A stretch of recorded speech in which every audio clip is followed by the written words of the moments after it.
Thank you, Wendy. Thank you. Any questions for Wendy? Well, there might be a question. I forgot. Sorry. That's okay. You can just grab it. Okay. Yes. How much water is allowed for establishing the plants? Everybody here, how much water is allowed for establishing? Are you talking about with the new regulations? Yeah. They're not going to be, honestly, I think that, so usually what happens with these sort of regulations is it's a scare tactic, to be honest. They try and scare you into doing the right thing and being good stewards, and they give you enough time to do it, to get your act together, because the government is scary, supposedly. So they're scary, they make you do this. You're going to do your best. Nobody's really going to come around and check you. I think if you were grossly negligent, if you had, water running down the street, things like that. But again, they really just don't want to see the turf. So if it's anything other than turf, you're cool, really, is what it comes down to. Anybody else? Yes? I think we have to be aware of fire zones. This is something that's happening everywhere.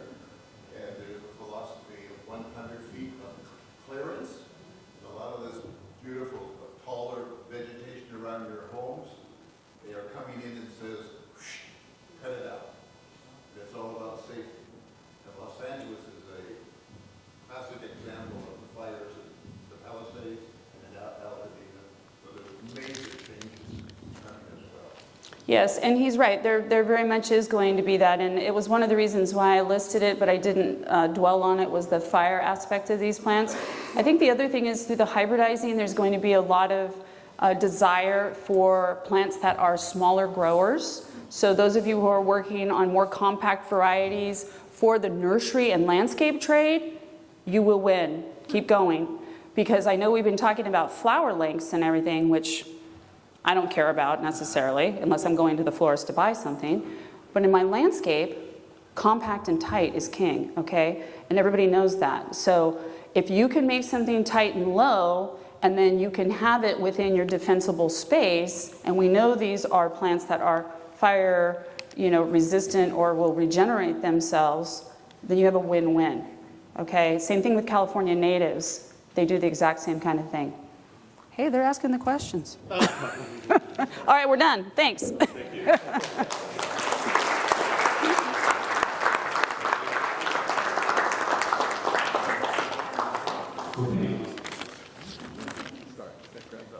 No. Please. Don't make me look bad. Dr. Lilian, I do it on my own. Oh, I should have brought it too.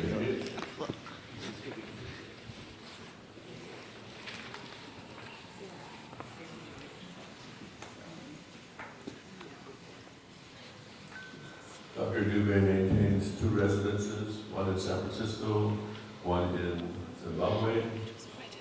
She's an associate professor of theology and religious studies at the University of San Francisco.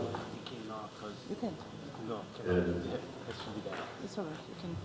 You can just get up. Just leave it. Do you prefer handheld mic or the lav mic? I think it'd be good to have a mic. Okay, here. Take that. I'll hand that to you. May I Right. put this on you?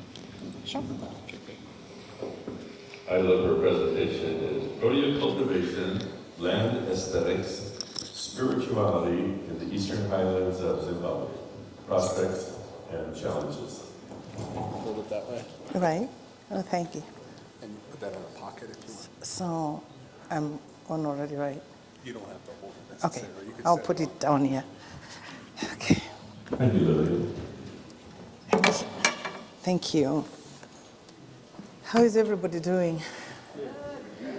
Right. After all of you presentations, I feel like I could probably just change my paper, but I'm not going to do that.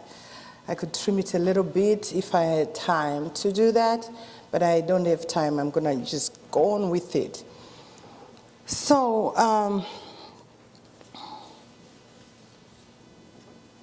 I had 2 pictures that I wanted to show you, but I can talk about them and you can find them online.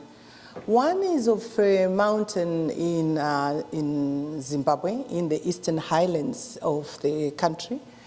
is Nyangani Mountain. It's a sacred mountain. I'll be reading some sections and then I'll be talking to you. I come from a storytelling tradition, and that's exactly what I will engage.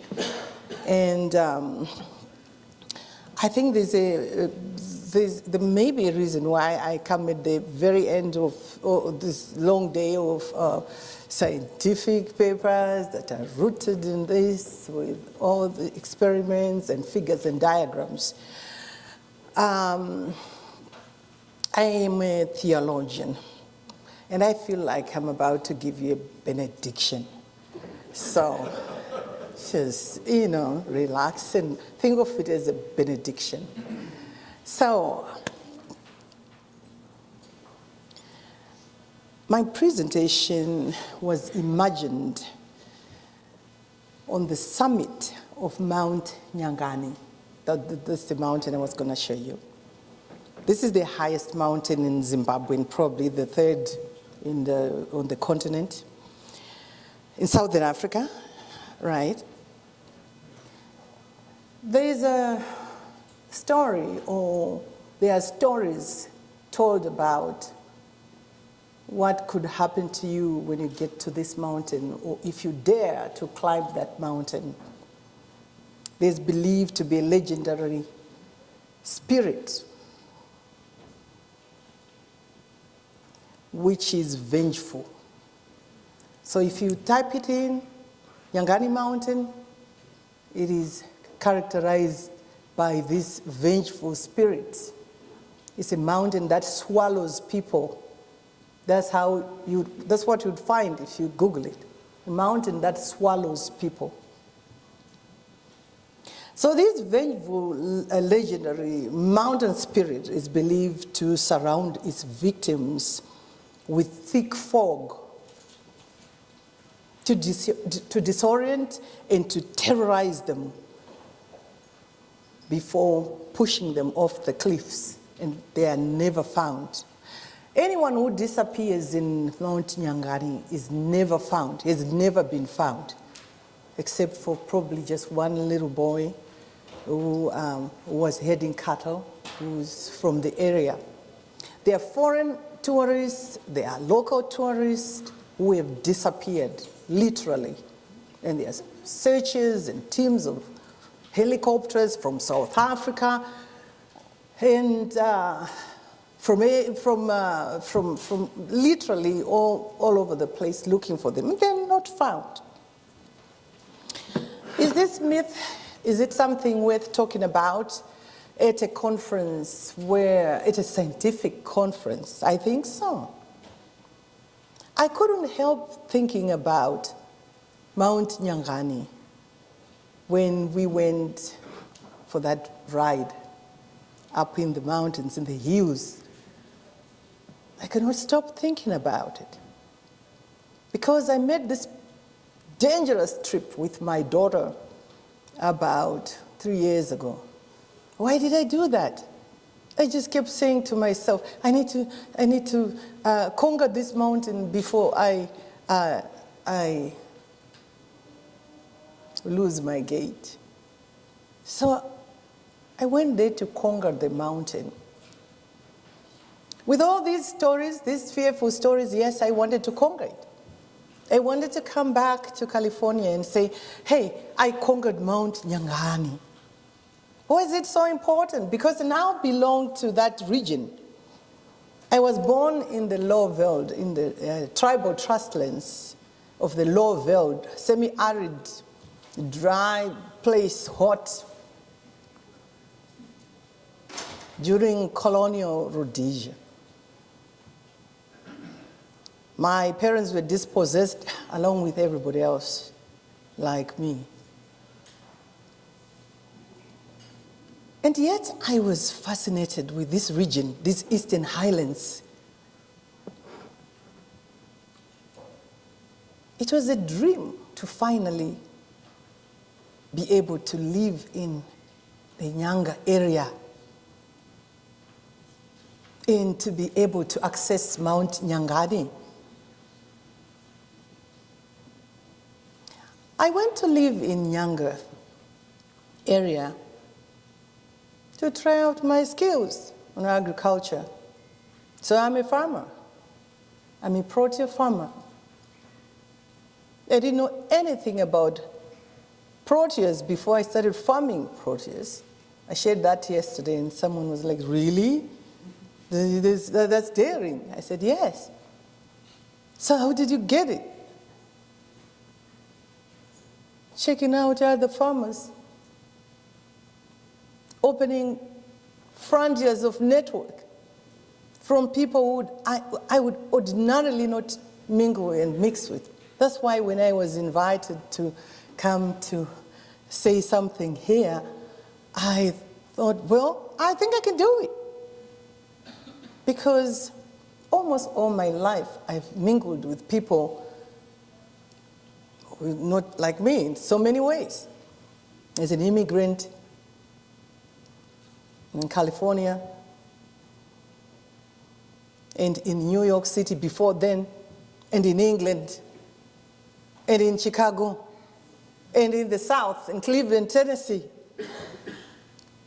So I said yes, and I thought, well, I'm not going to talk about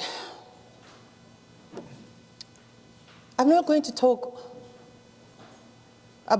things that I do not know. I'll talk about the things that I know, the environment. Understood by me through cosmological lenses. So, it's the environment through spiritual lenses. Why? Because the land is sacred. That's the Shona African cosmology. The land is sacred and everything in it. The mountains, the rivers. There are taboos that govern code and codes of behavior that are sanctioned by religion and faith. So when I found myself in your company, going up those mountains, I couldn't help thinking, are we just focusing on the blooms? Are we focusing on irrigation? I had looked at the presenters and what they had. Are we focusing on everything tangible? Is anybody thinking about the spiritual? Is anybody thinking about life before the Proteas in these hills? Is anyone thinking that these hills were occupied by Native Americans? And if they were occupied by Native Americans, what were they doing here? What were they thinking? If they came back, what would they think? I couldn't help thinking that. Why is it important at all? Is it important? I'm a theologian, I'm a scholar of religion. For me, it's important. But I wanted, and theology, by the way, has long become a science. The scientific inquiry of religion. It goes beyond that. It is a social fact. It brings in experiences. You do go talk within and among the people and experiences that define you. So I was a theologian as we walked those hills. I was a theologian when I took a solo walk to the pond. I went there by myself, not by design. I just found myself walking there by myself because I had been doing other things when others were going in a group. And as I went there, I started thinking, what if I disappear? I'm like, well, come on, this is California. This is not Nyangani.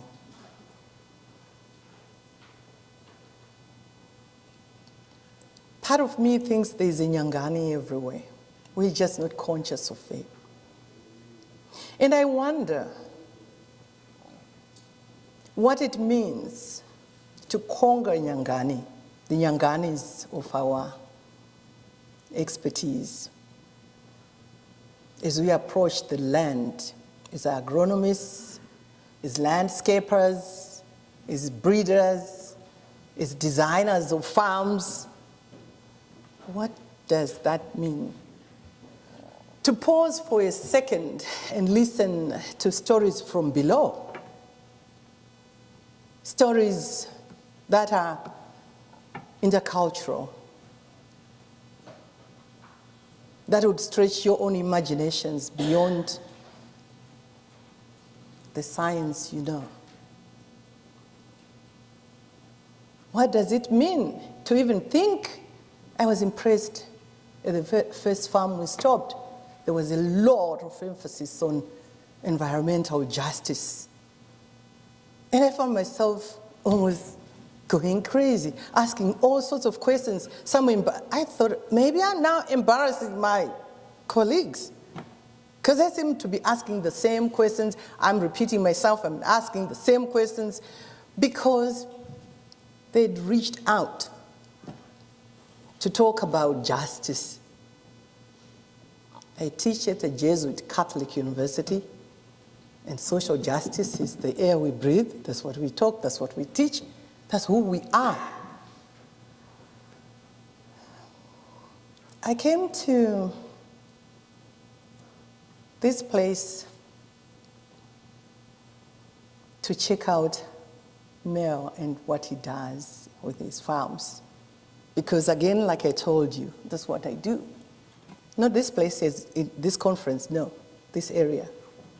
About November last year, I was here with my children.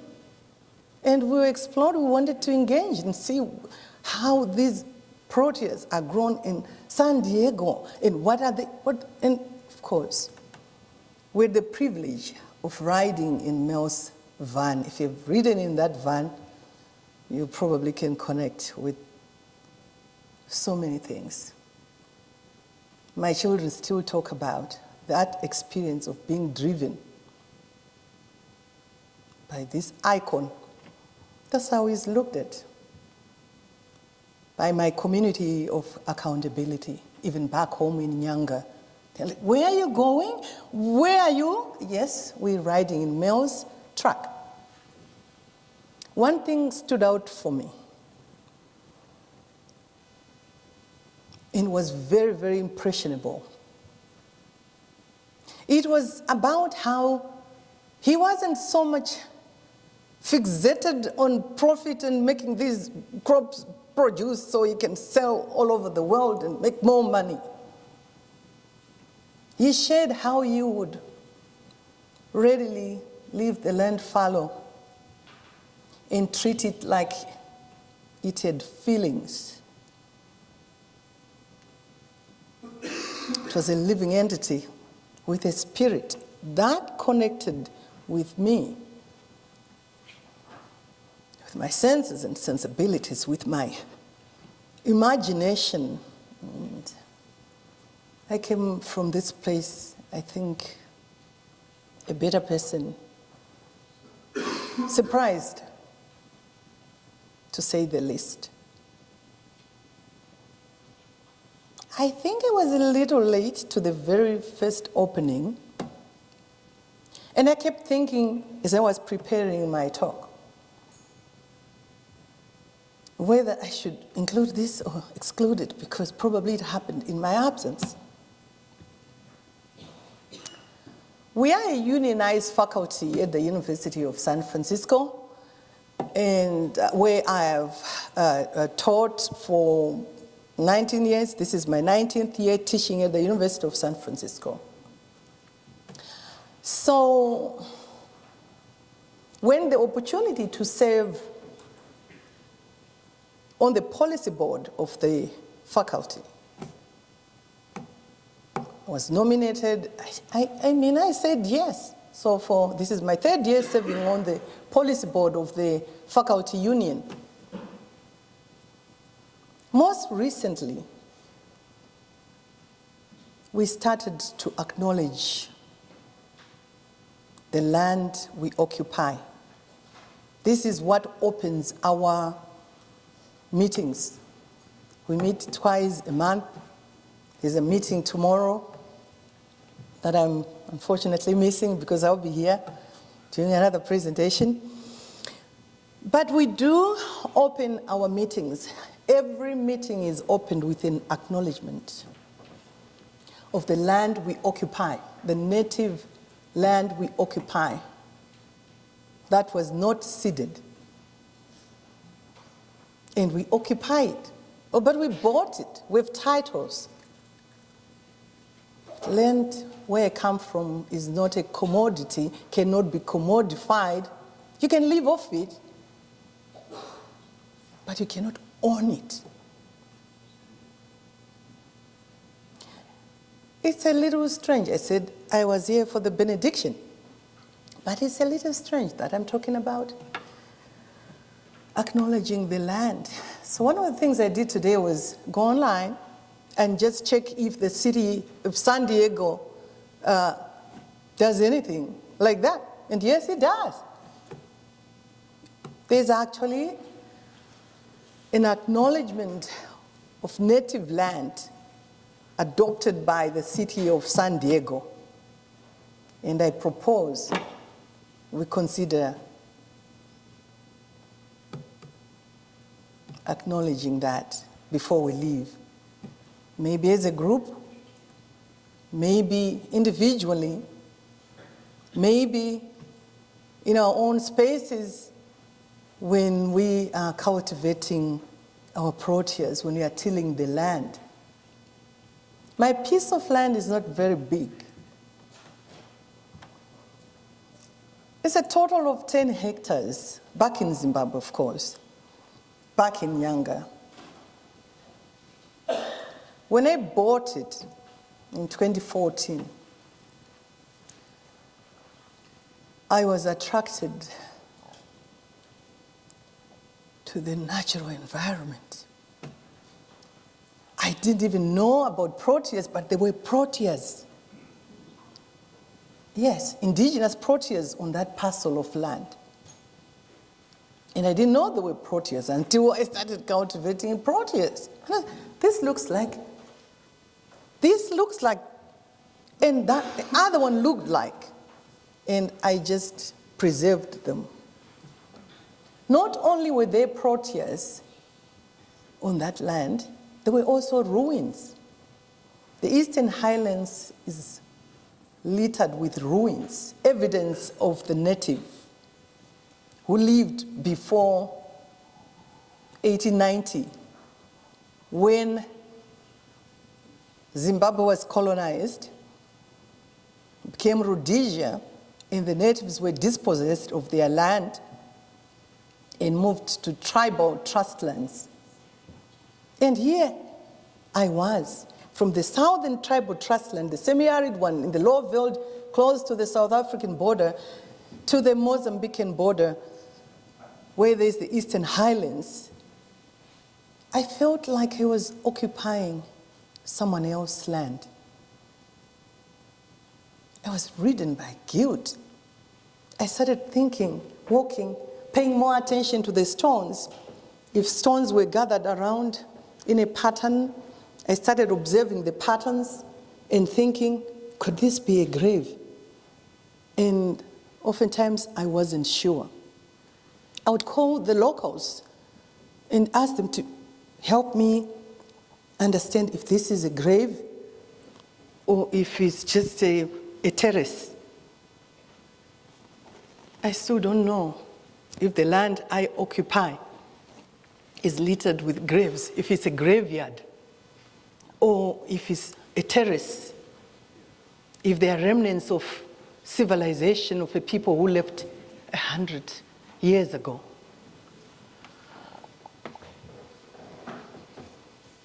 I brought my brother to show him this piece of land and all these what looked like graves or terraces. And he said, it doesn't matter what it is. Come with me. Let's sit here. So we sat on a hill, like on a summit. There's a tree, there's a shed. he got out a drink. He was carrying a drink. He had carried a drink to that place, a beer, a traditional beer. And he poured libation. And I'm looking at him. We're both Catholic. He's pouring libation. And he's making a prayer,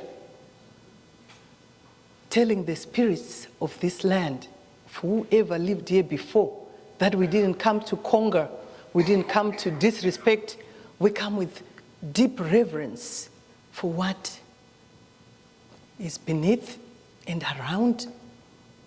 And he was asking for protection, for my protection. He doesn't live there. But as my big brother, he was dedicating me to the spirits of the land.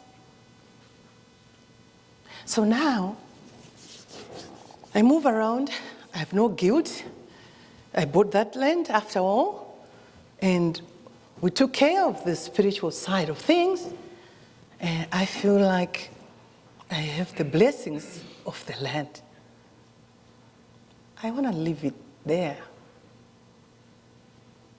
I said I'm a theologian, so I look at life, I look at things from the vantage point of a theologian.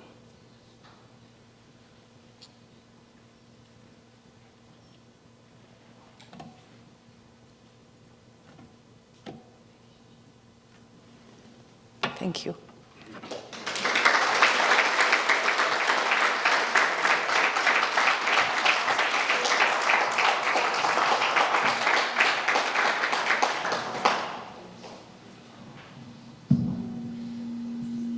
Questions for Lilian? Any questions for Lilian?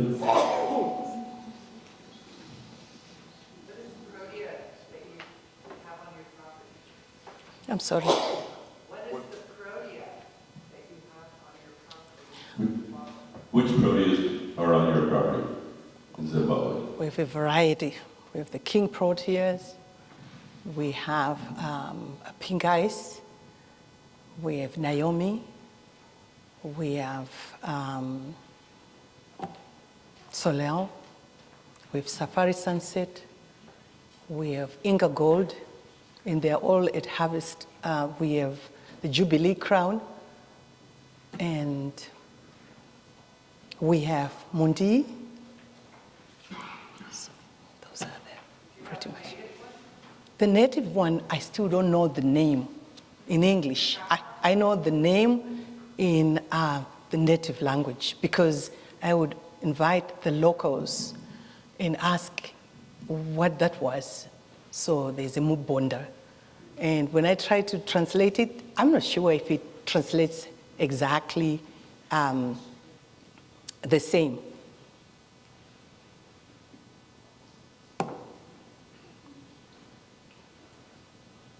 I had the pleasure of visiting with Lilian at the opening dinner. We were at the same table. And knowing that she's from Zimbabwe, I asked her if she knew Conrad. Conrad Archer is in Florida. And she does. Her property is the adjacent property to what Conrad cultivated for many years. I wonder if some of your Proteas are Yes. from him. Some of my, those are some of the elders in the Protea business I consulted. Conrad is a vast flower industry, is the biggest employer. I think he employs over almost 300 people are employed on his farm. And and he's very generous with information. And some of the chemicals, like for propagation, we use Liber, we get it from him, and he's generous with all that. So we have a good working relationship.